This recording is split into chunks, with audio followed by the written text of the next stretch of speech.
The lore of Hytale just got a lot crazier with the leaks from Quebec Corner when he went to HyCon at the Riot HQ in Dublin, where he met the team and got to see a lot of brand new gameplay as well as concept arts. He was able to see the brand new Scarak faction rework, as well as news about the capital and how that's gonna work in the game, and 4 minutes of the external combat playtest, which I already made a video about. The Scarak's got a brand new rework, and we kind of already knew that most of the factions were getting a rework. During these reworks, all models and animations go through a 4-stage process for quality check. This goes all the way from the initial conception of the idea to the fully rendered asset. Why are they remaking all of these factions if they already had it? Well, when remaking the engine, they looked at a lot of parts of Hytale and they noticed it didn't really feel Hytale. An example of this is the Quebecs that we saw in one of the last blog posts, where they showed a brand new rework of the Quebec village and a new tree singer model. He was able to see the initial concept of the interior nests, 8 brand new images of angles and situations of areas. Some of them included spindly walkways above foggy pits, others were twisty caves laced with egg. It feels very similar the way he described it to the gameplay we've seen before. I assume it's just a lot larger and grandiose. Then he saw a grid of concept arts of platforms above glowing blue goo, and this is one of the major points that he saw with the Scarak rework. Blue goo. Around it, the Scaraks were maintaining the pool of goo. There were also growths around the pool of goo, as if it's a source of life. He didn't get an explanation of what the blue goo meant, but it might be a life source for all of Scaraks. Maybe when you kill a Scarak, blue goo comes out of them as if it's the blood. Or maybe the Scaraks require the blue goo to reproduce and create multiple Scaraks. Regardless of what it means, the blue goo is definitely going to be a major plot point of Hytale's lore, and we see blue in the new Scarak rework. The Scaraks have a brand new aesthetic. Large ziggurats are filled with pipes pumping this blue goo. We've seen ziggurats before, but now they're even bigger and with obviously these blue pipes. Why are they so obsessed with this blue goo? I talked about how the stages are from 1 to 4 for the conceptualization, but it actually only needs to go to stage 3 to be in Hytale. 4 is more of a stretch goal to really solidify that Hytale feeling. One of the reasons for the Scarak rework is that they used to just be mindless bugs. They didn't really live up to the lore they had, enslaving the Pharons and building all of these massive structures. The rework aims to solidify this lore and make the Scaraks feel as present as they are. Then he saw the new Scarak designs and explained them in detail. There's a brand new tanky Scarak. We've previously seen the tank Scarak before, and it's one of the community favorites, so I'm curious if this new tank Scarak is gonna take the throne as the new favorite Scarak. It's a very bulky Scarak with 2 shield-like arms and sharp pincers at the end of it. He was able to see the levels of development for the Scarak, stage 1, 2, and 3. And as he started to see these levels, it started running like a scorpion, with one shield arm in the front to protect itself and the other facing forward, getting ready to jab. It's larger than any Scarak we've seen before,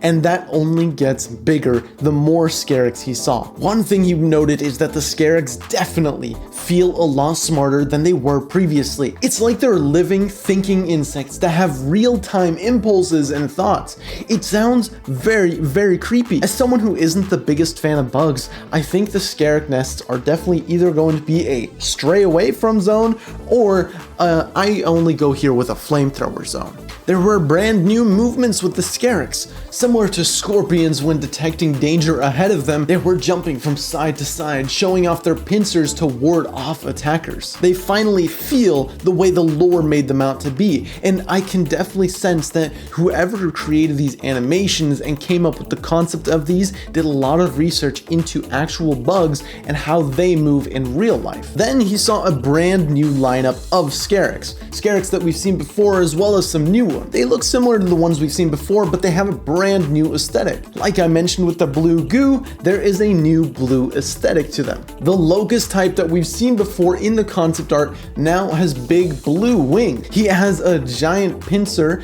as well as a blue glowing tail. And to top it off, he has a hair-like mask of defensive skin. The way Connor described it made it really easy to visualize what this new locust would look like, and I think we can take whatever this rework is and apply it to the rest of this concept art. The rest look like upgraded versions of what we've seen before, and they increased in size as it got along the line. There were 3 giant Scaraks, and these are the brand new giga bosses of Hytale. I don't know how else to describe them. They were huge towering beasts, kind of like 3rd evolution Pokemon is the way he described it. Imagine a bug like Charizard or a Mega Beedrill inside of this Scarak nest. There's a redesign of the Scarak tank itself that I mentioned earlier. It has a much broader and taller head, 2 glowing antennas sticking out with 4 legs and 2 arms sticking out like a shield. It's a bug-like dinosaur, he described. The underside was a darker blue with a hardened sandstone top, and they all had blue eyes. The second Scarak was even bigger,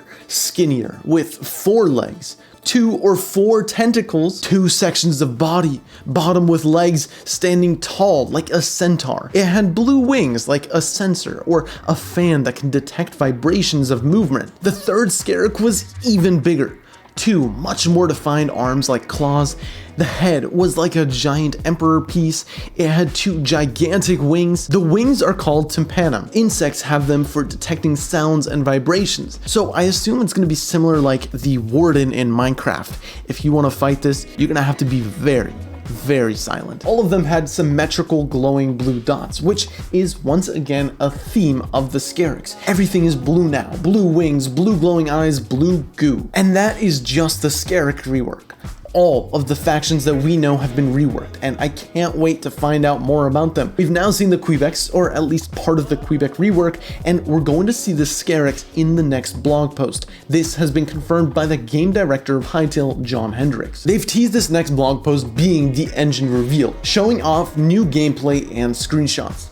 We don't necessarily know where it is, but there's a hint on Twitter from John Hendricks. Someone asked on Twitter if the blog post is coming in July, and he just replied with, "July is a very busy month for us," to which someone replied, "Okay, I guess we're looking out for August and September," and John replied, "No, actually keep the pressure on us," which I'm gonna be honest, I don't know what to really make of. Does this mean maybe there's going to be a July blog post? Does it mean there isn't? It's really up in the air, and the way that John Hendricks usually talks is a lot of confusion, and he likes to tease us. So take it with a large grain of salt. If you're enjoying these Hytale news recaps, by the way, make sure you subscribe. I noticed that a majority of you guys watching are not subscribed yet, and I bring the latest Hytale news as soon as it drops to make sure you guys are all informed. There's a second part that Quebec Corner talked about, which is the capital and the overall lore of Hytale. They mentioned what Hytale and the entire universe is made of. It's a creative cosmos, a boundless imaginative realm, as they quoted. Everything is made of creative energy, and creative energy exists in a raw prismatic form. Raw energy is sentient and has a need to be used. It seeks out world-shaping creators, which, if you haven't guessed yet, it's us. We're the avatars. We are the world-shaping creators. He saw key art of this creative energy, and it was very similar to the concept art we've seen in a previous blog post. It's the same art, but the energy turns into a gas. So are we bending the energy into however we desire? One thing is for sure though, avatars use this energy to form worlds and creations, which is going to be the lore explanation of why there's going to be multiple worlds that you can create in your own playthrough, as well as the lore for servers and the lore for the capital. The one thing that you're going to be hopping into first, very likely, is going to be the capital.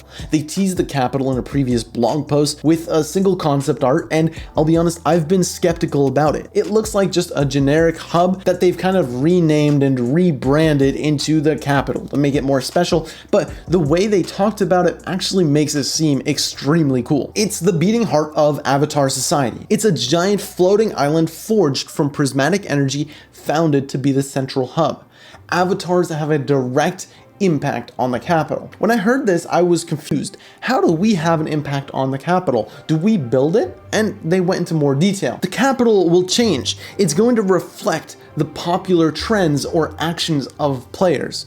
And this got me thinking, well, obviously they're gonna change the capital based on real world holidays. I can expect a Halloween themed capital when Halloween comes around. But what does popular trends of avatars mean? Does this mean if a certain meme is going to be funny in the Hytale community, the capital will reflect it? Are we gonna see a lot of burning Quebecs and moss horns if that becomes the trend of the month? And what about actions? How does our action directly affect the capital? I think these are questions that can't be answered unless they give us a little more context. If you've noticed in the concept art, the bottom of the island looks like it's made of a bunch of crystals.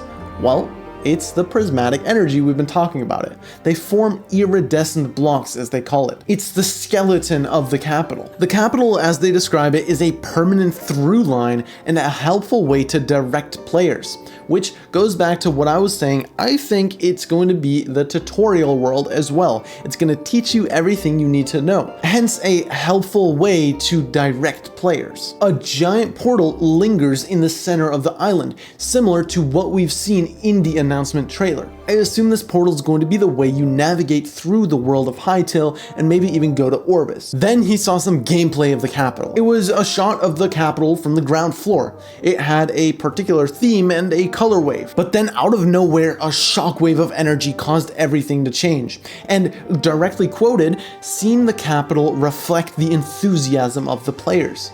How does the enthusiasm of the players affect the capital? Obviously, the different colors and themes are going to change it in real time, but what exactly is the enthusiasm of the players? Are people just happy? And how do we display that happiness to make the capital change? All of this is super exciting, and I can't wait for them to actually go in depth about the capital as well as the Scaraks that we saw. Once again, if you're not subscribed, please make sure you do that. It would help out the channel a lot. YouTube thinks that you might like the following video, and I'll see you guys in the next video.